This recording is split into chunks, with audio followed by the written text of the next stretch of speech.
U.S. Secretary of Education Miguel Cardona traveled through the Midwest on his return to school bus tour September 20th through the 24th.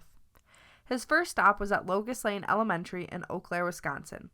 The purpose of the bus tour was to let people know that it is okay to be back in school. Some large school districts are mandating vaccines for children who are attending in-person school. So do you think that there will be a federal mandate on vaccinations for children who are attending in person? I believe local districts are doing that, and in some places the states are considering that. Yeah. The federal government, especially the Department of Education, doesn't have a role in requiring vaccines, Yep. but we strongly suggest, and I support those efforts. In-school students are able to claim religious or personal conviction exemptions for common vaccines such as the MMR vaccine. People are concerned if these exemptions will be able to be applied to the COVID vaccine.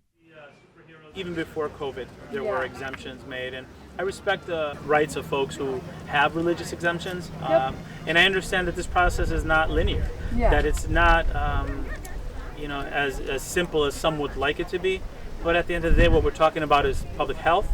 So public health and the health of others, not just myself, but the people that I'm around, matters. Many are also concerned that students are behind in learning. Schools are faced with the challenge of making sure their students are reaching their full potential during a pandemic that's taken many out of in-person learning for long stretches. Every student I talk to, they're just happy to be with their friends. That social and emotional piece, right? We talk a lot about the digital divide, but the relationship divide is something that we have to focus on. So making sure that you have access to fun activities in school and the sports or extracurricular activities, that's just as important as the academic acceleration. We know students lost content, so we have to accelerate it. But the American Rescue Plan, there were $130 billion allocated to states across the country to help and get tutors for students that need it, additional teachers, additional school counselors. So the money is there for extra support.